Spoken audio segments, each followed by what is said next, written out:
होळीची राख अंगावर का लावली जाते हा अनेकांना प्रश्न पडतो. पाहायला गेलं तर ती फक्त जळलेल्या लाकडाची राख नसून आपल्या परंपरेत त्या राखेचा खूप मोठा अर्थ आहे. आपण अंगावर राख का लावतो त्यामागचं कारण जाणून घेण्यासाठी हा व्हिडिओ शेवटपर्यंत पहा. होळी म्हणजे वाईटांवर चांगल्यांचा विजय.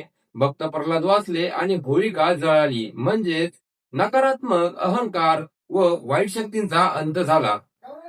ती राख म्हणजे होलिका यांची ती वाईटांची प्रतीक मानली जाते. ती राख अंगावर लावणे म्हणजे आपल्यामधील अहंकार, राग, मत्सर आपण जाळून टाकतो हा त्यामागचा भाव आहे. वैज्ञानिक दृष्ट्या पाहायला गेलं तर जुन्या काळी लोक लाकूड आणि औषधी गुणधर्म जाळायचे.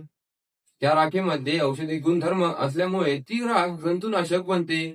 ती राख अंगावर लावल्याने आपल्या त्वचेसाठी ती एकदम उपयुक्त ठरते. म्हणून ही राख लावणे म्हणजे केवळ श्रद्धा नसून ती आपल्या शरीरासाठी एक उपयुक्त शुद्धीकरणाचा मार्ग मानला जातो. मित्रांनो, व्हिडिओ आवडला असेल तर लाईक करा, शेअर करा आणि आपल्या चॅनलला सबस्क्राईब करायला विसरू नका.